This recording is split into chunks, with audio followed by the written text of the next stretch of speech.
अस्सलाम वालेकुम नाजरीन, आप देख रहे हैं INN चैनल। मैं हूं शेख अहमद अली। आज की खास बात में हम देखेंगे कई अहम कौमी और बैनुल अक़वामी खबरें। राजस्थान के दो मुस्लिम नौजवान नासिर और जुनैद को जलाकर मार देने की वारदात में शामिल 9 में से 8 मुलजिमीन की तस्वीर सामने आ गई हैं। इनमें से एक मुलजिम रिंकू सैनी को भरतपुर पुलिस ने गिरफ्तार कर लिया है, जबकि 8 मुलजिम अभी फरार हैं। खास बात यह है कि इनमें मोनू मानेसर की तस्वीर नहीं है। वारदात में इस्तेमाल की गई स्कॉर्पियो गाड़ी भी हरियाणा के जिंद में वाक़े एक गौशाला से बरामद की गई है। राजस्थान पुलिस ने बताया कि भरतपुर जिले के थाना गोपालगढ़ में दर्ज केस के तहत रिंकू सैनी को गिरफ्तार किया गया। उसे पूछताछ में 8 मुलजिमीन की पहचान हो गई है। इसके बाद हरियाणा के कई जिलों में छापामारी की गई। मुलजिम अनिल और श्रीकांत नूहू के रहने वाले हैं, जबकि कालू कैथल, मोनू राणा भिवानी, विकास जिंद, शशिकांत करनाल और गोगी भिवानी का है।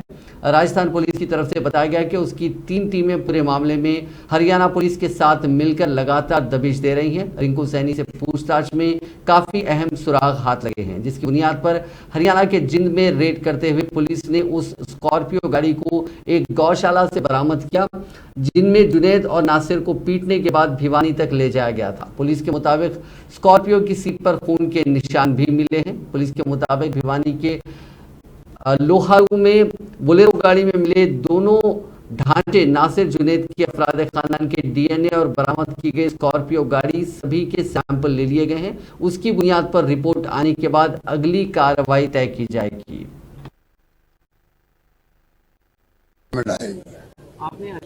मैं तो कहूँगा कानून अपना काम करे। तफ्तीश अगर उन्होंने FIR कर ली वापस क्लोज भी जाएगी। हमारे यहाँ कंपनी किया हुआ है FIR को, तो मैं ज्यादा इन बातों में नहीं पढ़ता हूँ। मुलजिम पकड़े जाने चाहिए। बड़ी घटना, मार्मिक घटना है। उस घटना की जितनी निंदा करें तो कम है। और ये जो लफंडर टाइप लोग हैं जो बजरंग दल के नाम से, विश्व के नाम से काम करते हैं, बेईमान लोग हैं। असमय तत्व प्रधानमंत्री खुद ने कहा ये एंटी सोशल एलिमेंट है। एक बार बोल के वो 4 साल पहले, अगर बार बार बोलते तो अभी नौबत ही नहीं आती।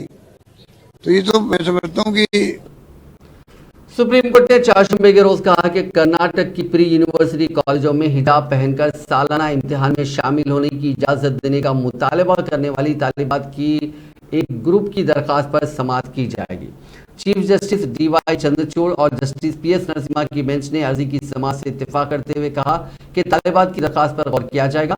दरखास्त गुजारों की तरफ से पेश होने वाले एडवोकेट शादान फिरासत ने दावा किया कि उन्हें मार्च से शुरू होने वाले सालाना इम्तिहानात में शिरकत करना है। तालिबात हिजाब पहनकर इस इम्तिहान में शिरकत की इजाजत चाहती है। उन्होंने कहा कि तालिबात को पहले ही 1 साल का नुकसान हो चुका है। अगर कोई राहत नहीं दी जाती है तो उनका मजीद 1 साल जाया हो जाएगा। वकील शादान फिरासत ने बेंच के रूबरू दलाल देते हुए कहा कि हिजाब तनाज़े की वजह से ये तालिबात पहले ही अपना ट्रांसफर प्राइवेट कॉलेजों में करा लिया था, लेकिन उन्हें इम्तिहानात में शिरकत के लिए सरकारी कॉलेजों में जाना पड़ता है। वकील ने इस मामले में अबूरी राहत की इस्तदा की है। इसी तरह की दरखास्त 23 जनवरी को भी तालिबात की जानिब से दी गई थी। अदालत उज़्मा ने 13 अक्टूबर 2022 को प्री यूनिवर्सिटी कॉलेजों में हिजाब पहनने पर कर्नाटक हुकूमत की तरफ से पाबंदी की कानूनी हैसियत पर अलग अलग फैसला दिया था। इस मामले की समाअत जजों की बेंच के सामने की जानी थी।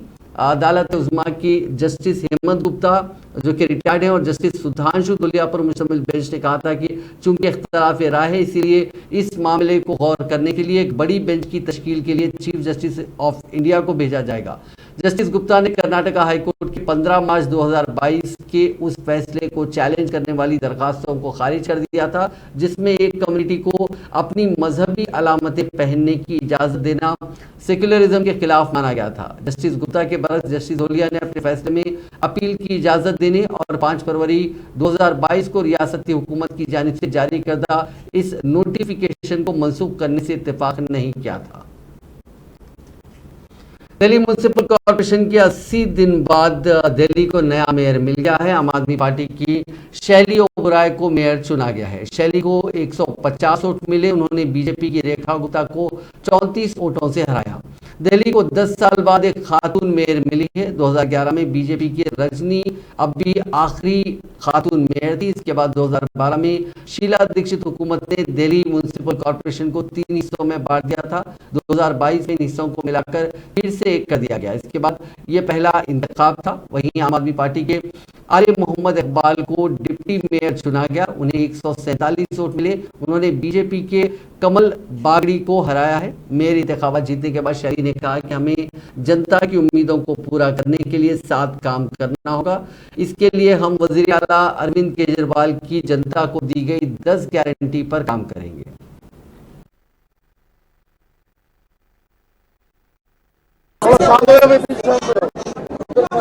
आज सबसे पहले मैं धन्यवाद करना चाहूंगी माननीय मुख्यमंत्री अरविंद केजरीवाल जी का और माननीय उप मुख्यमंत्री मनीष सिसोदिया जी का, दिल्ली की जनता का, समस्त हमारे पार्षदों का, विधायकों का और साथ ही हमारे सांसदों का, जो आज का दिन शांतिपूर्वक चुनाव हुआ और मुझे मौका मिला कि मैं महापौर के रूप में आज दिल्ली की महापौर के रूप में दिल्ली की जनता की सेवा के लिए मुझे ये बहुत बड़ी जिम्मेदारी मिली। मैं साथ ही धन्यवाद करना चाहूंगी आज सुप्रीम कोर्ट का, चीफ जस्टिस ऑफ इंडिया का, जिनके निर्णय की वजह से आज शांतिपूर्वक चुनाव हो पाया और आज दिल्ली की जनता को मेयर और डिप्टी मेयर मिला। तो दिल्ली की जनता को बहुत बहुत बधाई। आज ये साबित हो गया कि दिल्ली की जनता जीत गई है, सच्चाई की जीत हुई है। ये आम आदमी पार्टी की जीत नहीं है, ये दिल्ली की जनता की जीत है, लोकतंत्र की जीत है, संविधान की जीत है। और साथ ही आज ये भी साबित हो गया गुंडागर्दी हार गई और सच्चाई जीत गई, दिल्ली की जनता जीत गई। धन्यवाद। मैं सबसे पहले ऊपर वाले का, अल्लाह ताला का, हमारे मुख्यमंत्री माननीय अरविंद केजरीवाल जी, जिन्होंने हमें एक ऐसी जिम्मेदारी दी है दिल्ली की जनता की, जो दिल्ली की जनता ने ख्वाब देखे थे, उन ख्वाबों को सच करना अरविंद केजरीवाल जी के नेतृत्व के अंदर, जैसे हमने दिल्ली सरकार का डंका पूरे हिंदुस्तान के अंदर बज रहा है, ऐसे ही एमसीडी का डंका पूरे हिंदुस्तान के अंदर बचेगा। और आज मैं आपको पूरी जिम्मेदारी के साथ बता सकता हूँ, हम और सभी निगम पार्षद, शैली ओबराय जी, मैं और सभी आम आदमी पार्टी के पार्षद, हम तमाम लोग पूरी जिम्मेदारी के साथ, पूरी ताकत के साथ, जो हमारे दिल्ली वालों के 80 दिन, पिछले 80 दिन जो हमारे बर्बाद हुए हैं, आज नोक झोंक में तानाशाही रवैये के बाद, जिसकी वजह से दिल्ली की जनता को तन हुआ कि दिल्ली की जनता को एक मैच्योर एमसीडी नहीं मिल पाई, हम आने वाले उन 15 दिन में उन 80 दिन को कवर करेंगे। उसके बाद 24 घंटे 7 दिन दिन रात लगकर अरविंद केजरीवाल जी के नेतृत्व के अंदर एक अलग एमसीडी, एक नया रूप बना के दिखाएंगे, जिससे दिल्ली। शिंदे ग्रुप को शिवसेना का नाम और निशान सौंपे जाने के खिलाफ उद्धव ठाकरे की पिटीशन पर सुप्रीम कोर्ट में चारशंबे के रोज सुनवाई हुई। सुप्रीम कोर्ट ने इलेक्शन कमीशन के फैसले पर रोक नहीं लगाई। हालांकि उद्धव ग्रुप और शिंदे के खेमे को नोटिस जारी कर 2 हफ्ते में जवाब मांगा है। Chief justice of India DY Chandrachud ने कहा कि अभी इस हालत में हम ऑर्डर पर रोक नहीं लगा सकते हैं। शिंदे ग्रुप ने इलेक्शन कमीशन के सामने खुद को साबित किया है। उद्धव ग्रुप की जानिब से सीनियर वकील कपिल सिब्बल ने पैरवी की। उन्होंने अदालत से स्टेटस को बनाए रखने की मांग की थी। हालांकि हाईकोर्ट ने ऐसा कोई ऑर्डर पास नहीं किया। शिंदे ग्रुप ने भी उद्धव ठाकरे की पिटीशन से पहले सुप्रीम कोर्ट में कैवियट दाखिल की थी, जिसमें कहा गया था कि सुप्रीम कोर्ट कोई भी फैसला देने से पहले उनका पहलू जरूर सुने। इलेक्शन कमीशन से शिवसेना का नाम और निशान छीने जाने के फैसले पर उद्धव ग्रुप के नेता संजय रावत ने मंगल के रोज कहा था कि इस मुल्क में सभी इंस्टीट्यूशंस खत्म हो गई हैं, जमहूरियत का खत्म हो गया है, तो अब एक ही उम्मीद बची है, सुप्रीम कोर्ट। इलेक्शन कमीशन की जानिब से महाराष्ट्र के वज़ीर आला एकनाथ शिंदे ग्रुप को हकीकी शिवसेना के तौर पर तस्लीम करने और तीर कमान का इंतखाबी निशान देने के 5 दिन बाद वज़ीर आला एकनाथ शिंदे को बाज़ाब्ता तौर पर पहली कौमी एग्जीक्यूटिव की मंगल की शाम मुंबई में मुनक़िदा मीटिंग में पार्टी का चीफ लीडर मुकर्रर किया गया। महाराष्ट्र के वज़ीर सनत उदय सामंत ने कहा कि हम शिंदे को शिवसेना के लीडर के तौर पर कबूल करते हैं। वज़ीर दादा भोसले को पार्टी की तादीबी कमेटी का सरबराह बनाया गया। गया, जबकि शंभूराज देसाई और संजय मुरे को मेंबर बनाया गया। मीटिंग में सुदेश कदम को पार्टी सेक्रेटरी मुकर्रर करने का भी फैसला किया गया। शिवसेना में पार्टी सरबराह और वर्किंग सदर का ओहदा खत्म कर दिया गया। उन्होंने कहा कि पार्टी के खिलाफ काम करने वालों को डिसिप्लिनरी कमेटी का सामना करना पड़ेगा। ती पद्धत 2025 पासून लागू करण्याची मागणी जी होती त्याप्रमाणे निवडणूक आयोगाला आम्ही पत्र दिलेलं आहे, कळवलेलं आहे आणि निवडणूक आयोगाकडून सकारात्मक आम्ही निर्णय अपेक्षित आहे। कालही पुन्हा पत्र त्यांना दिलेलं आहे आणि जी MPSCच्या विद्यार्थ्यांची भूमिका आहे त्याबरोबर सरकार सहमत आहे आणि तशाच प्रकारची परीक्षा व्हावी 2025 पासून। महाराष्ट्र के साबिक वज़ीर आला उद्धव ठाकरे ने सभी ऑपोजिशन पार्टियों से एकजुट होने की अपील की है। उन्होंने कहा कि बीजेपी से अलग अलग होकर नहीं लड़ा जा सकता। अगर सभी ऑपोजिशन पार्टियां वक्त पर अलर्ट नहीं हुई और एक साथ नहीं आए तो 2024 का लोकसभा इलेक्शन मुल्क का आखिरी इलेक्शन साबित होगा। उन्होंने ये बातें सामना मैगजीन में लिखी है। उद्धव ने आगे लिखा कि 2024 में अपोजिशन का वज़ीर आज़म का उम्मीदवार कौन होगा ये बाद में भी तय किया जा सकता है, लेकिन सबसे पहले एक साथ बैठकर बातचीत करनी जरूरी है। इसके लिए कांग्रेस को पहल करनी चाहिए। उद्धव ने अपने आर्टिकल में राहुल गांधी की तारीफ की। उन्होंने कहा कि भारत जोड़ो यात्रा से राहुल गांधी की क़यादत मजबूत हुई है। उन्होंने पार्लियामेंट में संगीन मसले उठाए हैं। हिंडनबर्ग रिपोर्ट आने के बाद मोदी अडानी के ताल्लुकात पर हमला किया। पार्लियामेंट में राहुल के सवालों से वज़ीर आज़म मोदी जवाब नहीं दे पाए और तकरीर के दौरान उनका गला सूख रहा था। पीएम बार बार पानी पी रहे थे। अगर अपोजिशन एकजुट हो जाए तो 2024 में बीजेपी को पानी पिलाना आसानी से मुमकिन है। शिवसेना के राम और ईशान के तनाजे में नेशनलिस्ट कांग्रेस पार्टी के सरबराह शरद यादव का बयान सामने आया है। माफ कीजिएगा, शरद पवार का बयान सामने आया। शरद पवार ने अपने बयान में इलेक्शन कमीशन पर निशाना साधा। उन्होंने कहा कि इलेक्शन कमीशन ने वही किया जो हुकूमत चाहती थी। कमीशन का गलत इस्तेमाल किया गया है। हमने इलेक्शन कमीशन का ऐसा फैसला कभी नहीं देखा। बाला साहेब ठाकरे ने अपने आखिरी दिनों में कहा था कि उनके बाद उद्धव ठाकरे को शिवसेना की जिम्मेदारी दी जाएगी। शरद पवार ने आगे कहा कि एक आइडियोलॉजी और पार्टी मुल्क में भाईचारे को खत्म कर रही है। अटल बिहारी वाजपेयी जब वज़ीर आज़म थे तब मुल्क की इंस्टीट्यूशंस पर इस तरह का हमला नहीं हुआ था। नरेंद्र मोदी की हुकूमत मुल्क की तंजीमों पर, इंस्टीट्यूशन, इदारों पर हमले कर रहे हैं और सियासी पार्टियों को काम करने नहीं देना चाह रहे हैं।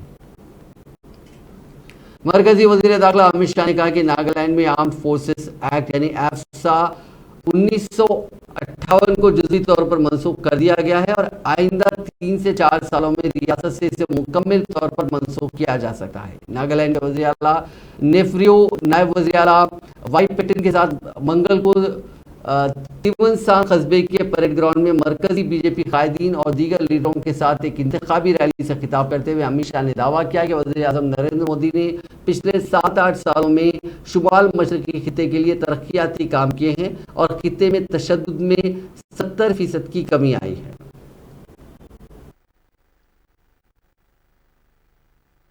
मैं आप लोगों को आज यहाँ पर 2014 के पहले के नागालैंड की याद दिलाना चाहता हूं। यहाँ पर रक्तपात, गोलीबारी, बम धमाके, इंसर्जेंसी, इससे नागालैंड त्रस्त। मोदी जी ने प्रधानमंत्री बनने के बाद पीस एकॉर्ड साइन कर नागा पीस टॉक को आगे बढ़ाया और आज नागालैंड कई ज्यादा मायने में बहुत अच्छी शांति के साथ डेवलपमेंट की दिशा में आगे बढ़ा है। मैं आज 2014 आगे लगा कि तो आपने आगे कोई सिचुएशन दो केलिया था इसे वायलेंस प्रोटेस्ट बंद की थाका तो खत्म होइसे आज मोदी जी पूरा पीस और डेवलपमेंट करने काम करने जाए ऐसे नागालैंड निमित्ते हमारी पीस टॉक अभी चल रही है। मुझे पूरा भरोसा है कि मोदी जी ने जो शुरुआत की है वो सफल होगी और नागालैंड में से हमेशा के लिए नागा संस्कृति, नागा भाषा। कांग्रेस सदर मल्लिकार्जुन खड़गे ने दावा किया कि 2024 लोकसभा इंतखाबात में कांग्रेस की सरबराही में मरकज की हुकूमत बनेगी।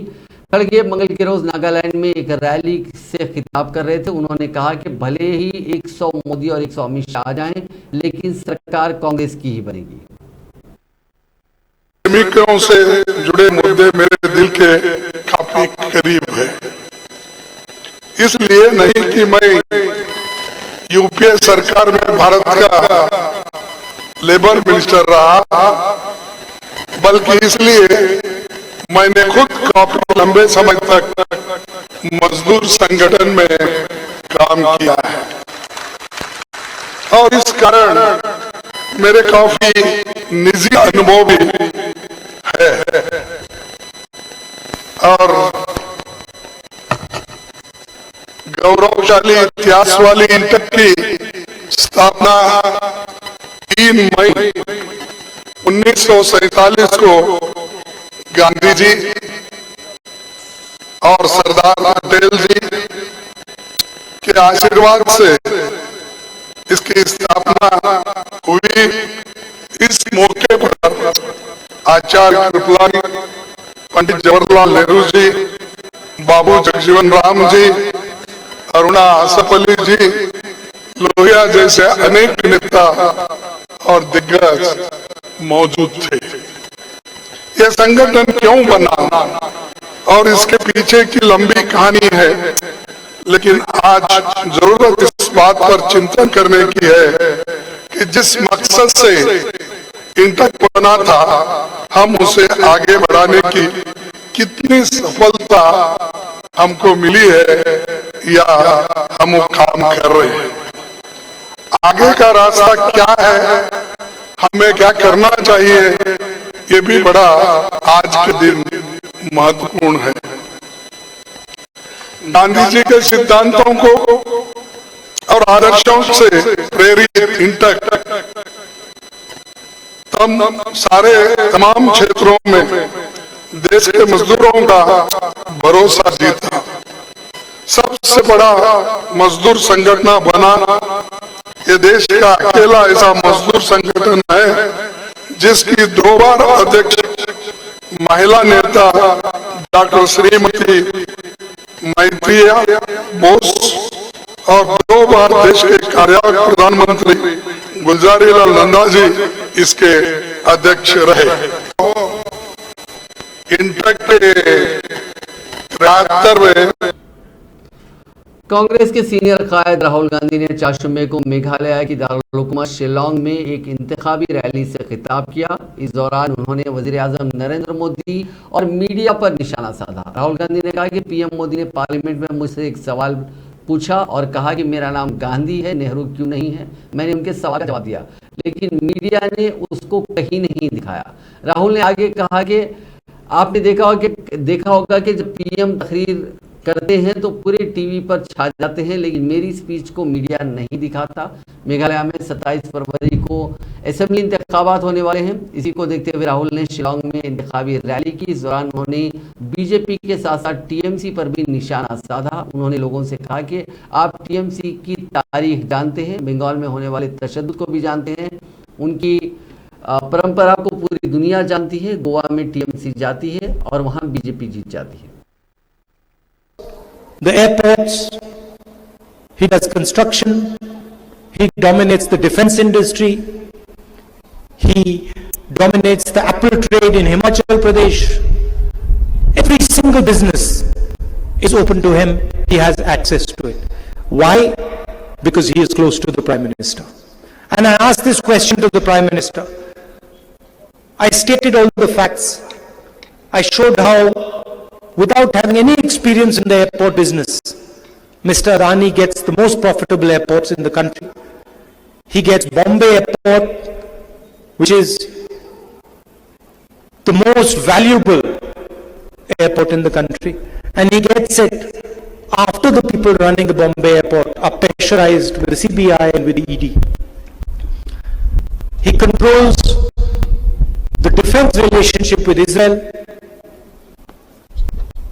Whenever the Prime Minister goes abroad, Congress ने चारशंबे के रोज वजीर खारजा एस जयशंकर के चीन से मुतालिक बयान पर सख्त एतराज जाहिर करते हुए कहा कि उन्होंने बहादुरी से दुश्मन का मुकाबला करने वाले मुल्क के जांबाज सिपाहियों की तौहीन की है। कांग्रेस की तर्जुमान सुप्रिया श्रीयंत ने पार्टी हेडक्वार्टर्स में मुनक्किदा एक प्रेस कॉन्फ्रेंस में कहा कि जयशंकर का चीन को लेकर दिया गया बयान तशवीशनाक है और इस बयान के जरिए उन्होंने मुल्क की फौज की हौसला शिकनी की है। लाल शर्ट में अपना खाना छोड़ के रपक के जी हजूर करते हुए आपने भारत की कूटनीति को उस पर रिड्यूस कर दिया है और इसी के कारण मैं कहती हूं कि आप भारत के सबसे ज्यादा फेल्ड फॉरेन मिनिस्टर हैं और बिना तथ्यों के नहीं कह रही हूं। मेरा आपसे कोई भी निजी झगड़ा नहीं है, मैं आपके ऊपर कोई निजी आक्षेप नहीं लगा रही हूं, लेकिन हां मैं जरूर कहती हूं कि आप इस देश के सबसे फेल्ड फॉरेन मिनिस्टर हैं। 2.5 साल हो गए बाइडेन एडमिनिस्ट्रेशन को, अपना आधा एडमिनिस्ट्रेशन पूरा हो चुका है। इंडिया में यूएस का एम्बेसडर नहीं है, यह आपकी फॉरेन पॉलिसी है। ट्रोइका बना था अफगानिस्तान के इशू में, रशिया चाहता था हम उस ट्रोइका में रहे, पाकिस्तान ने मना कर दिया, चीन ने उसकी सहमति करी, हम ट्रोइका में नहीं आ पाए। यह आपकी फॉरेन पॉलिसी है। अगर आप ही की बात मैं मान लूं कि जो होता है इस देश में, जो भी गलत होता है वो इंटरनेशनल साजिश हो रही है, एक इंटरनेशनल कॉन्स्पिरेसी, अगर मैं आप ही की बात मानूं तो आप क्या कर रहे हैं? अगर इतनी इंटरनेशनल कॉन्स्पिरेसी इस देश में हुई जा रही है तो प्रभु एज फॉरेन मिनिस्टर आप क्या कर रहे हैं? आपका डिपार्टमेंट क्या कर रहा है? कौन सी नैरेटिव सेटिंग आप करने की कोशिश कर रहे हैं? पॉलिटिकल वॉर्स की आप बात कर रहे हैं ना, कौन सा नैरेटिव सेट कर रहे हैं? और नेबरहुड की बात कर लीजिए, पाकिस्तान दौड़े दौड़े प्रधानमंत्री जाते हैं बिन बुलाए, बिरयानी से वही भगवान जाने क्या खाने। श्रीलंका में चीनी इंटरफेरेंस है, भूटान हमसे दूर हो गया है, बांग्लादेश ने चीन को कॉक्स बाजार में सबमरीन बेस बनाने को कह दिया। बांग्लादेश आज हमसे इकोनॉमिक पैरामीटर्स में बेटर कर रहा है, चाहे वो पर कैपिटा इनकम हो या जीडीपी ग्रोथ रेट हो।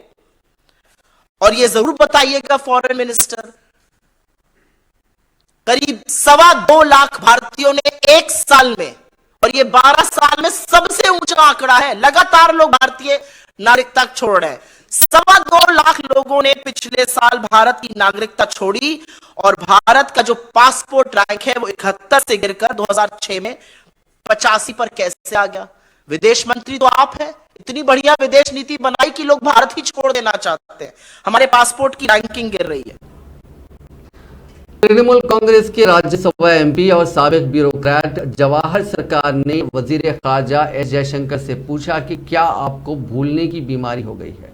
बहुत हैरानी की बात है कि आपको गांधी खानदान को लेकर मलाल अभी याद आया, जबकि आप कई साल तक उनकी हुकूमत में वफादारी से नौकरी करते रहे और सबसे बेहतर पोस्टिंग का लुत्फ उठाते रहे। क्या ये आपकी भूलने की बीमारी है या अचानक वजीर खारजा बना दिए जाने के चलते आप बीजेपी से लिपट रहे हैं?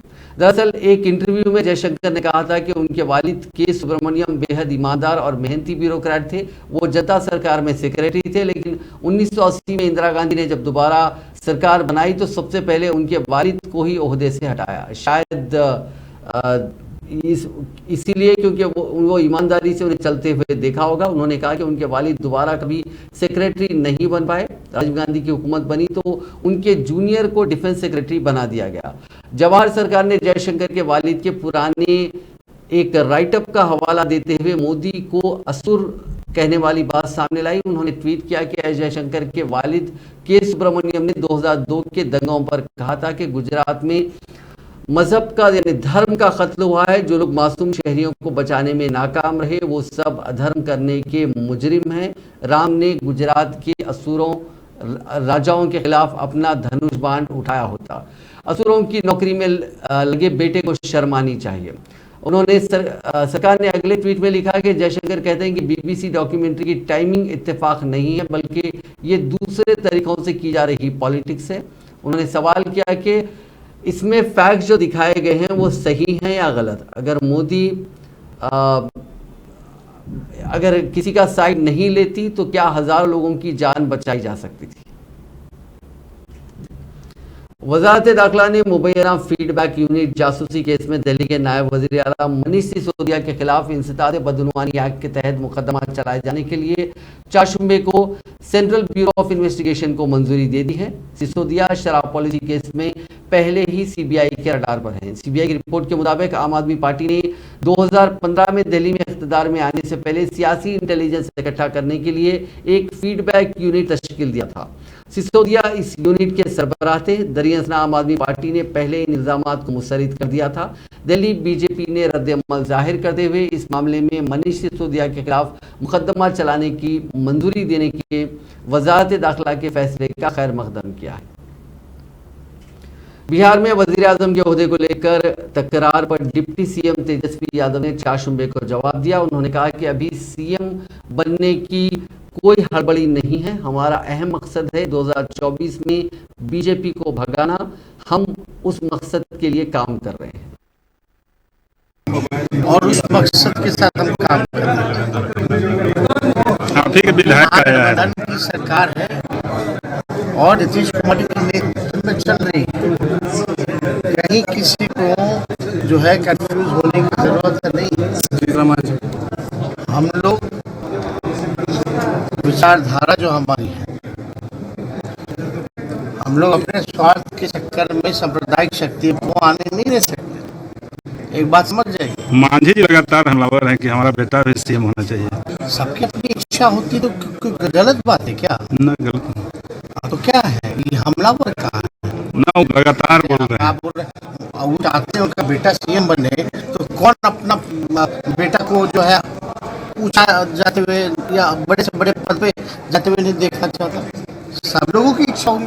आप नहीं चाहते आपका बेटा आपसे ज्यादा नाम करे। सही बात। तो सबकी इच्छा होती है, इसमें कौन सी बड़ी बात है सर? तो इसलिए हम ये कह रहे हैं कि हम लोगों को, हम पहले ही बता दे रहे हैं, हमको कोई हड़बड़ी नहीं। अब इसके मायने आप समझ आइए। सही बात कि क्या है सर, कोई धोखा तो नहीं हुआ? कोई धोखा तो नहीं हुआ? किस बात का धोखा होगा?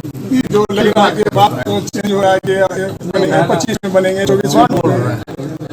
ललन सिंह बोल रहे थे। ललन सिंह बोल रहे हैं। वो आप तो पूछ रहे हो ना। उत्तर प्रदेश पुलिस ने लोक गुलकारा नेहा सिंह राठौर को कानपुर देहात वाक़े के हवाले से नोटिस भेजा। मां बेटी की जलने से मौत के मामले में पुलिस ने नोटिस देकर नेहा सिंह राठौर के गाए हुए यूपी में काबा पर जवाब तलब किया। पुलिस ने नेहा से गाने के बोल और गाने की सदाकत के बारे में पूछगछ की। इस पर नेहा ने कहा कि उन्हें मिर्ची लग गई है। वहीं समाजवादी पार्टी के सरबराह अखिलेश यादव ने नेहा सिंह की हिमायत की है। लोक गुलकारा नेहा सिंह राठौर ने कहा कि मैं एक लोक गुलकारा हूं, मैं आम लोगों की बात करती हूं। अगर यूपी में बीजेपी की हुकूमत है तो मैं एसपी से सवाल नहीं करूंगी। नेहा सिंह ने कहा कि वो मुस्तकबिल में भी गाती रहेंगी। नेज़ उन्होंने लोक गुलकारा के तौर पर अपनी जिम्मेदारी पूरी की है। ये पहली बार नहीं है कि मैंने यूपी में काबा करके सवाल पूछा हो। नेहा सिंह ने मजीद कहा कि मुझे आज तक उन सवालों का जवाब नहीं मिला। उन्हें मिर्ची लग गई। पुलिस पहले मेरी ससुराल गई, फिर कल रात 8 बजे आई। मेरे शोहर को तालिब इल्म बनकर फ़ोन किया गया और झूठ बोला गया। तकरीबन 6 से 7 पुलिस वाले आए थे। उन्होंने कहा कि उनकी शादी को 8 माह हो चुके हैं। उनके ससुर को परेशान किया जा रहा है। ख्याल रहे कि पुलिस ने नेहा सिंह राठौर को यूपी में काबा गाने पर नोटिस दिया है। पुलिस का इल्जाम है कि उनके गाने से समाज में दुश्मनी फैलने का अंदेशा है।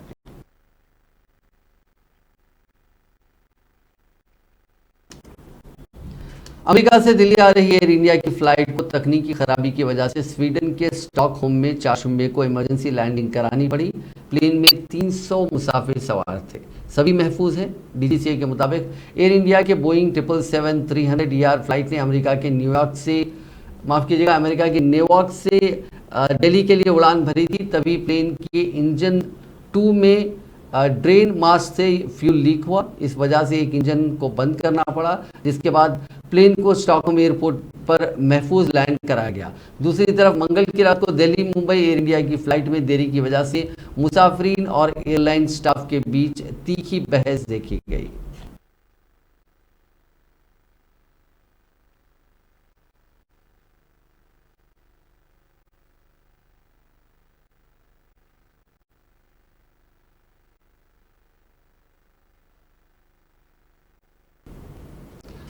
लद्दाख के पैंगोंग लेक पर हाफ मैराथन मुनक्किद हुई। इसमें -20 डिग्री के टेम्परेचर में जमी हुई पूरा लेक जमा हुआ है, इस पर लोग दौड़े। लद्दाख की ये झील समुद्री सतह से 13,862 फीट ऊपर है। इस मैराथन को गिनेस वर्ल्ड रिकॉर्ड में दर्ज किया गया। ये दुनिया में सबसे ऊपर जमी हुई झील में मुनक्किद मैराथन थी। इस हाफ मैराथन को द लास्ट रन नाम दिया गया। भारत और चीन की सरहद पर फैली 700 स्क्वायर किलोमीटर की पैंगोंग झील सर्दियों के दौरान -33 डिग्री सेल्सियस टेम्परेचर तक पहुंच जाती है। इस वजह से लेक का पानी बर्फ की तरह जम जाता है। इस पर 21 किलोमीटर की दौड़ हुई, जिसमें लगभग मुल्क के 75 एथलीट्स ने हिस्सा लिया। नाज़रीन, आज की खास बात में बस इतना ही। आपसे कल मुलाकात होगी नई खबरों के साथ। आप देखते रहिए INN चैनल।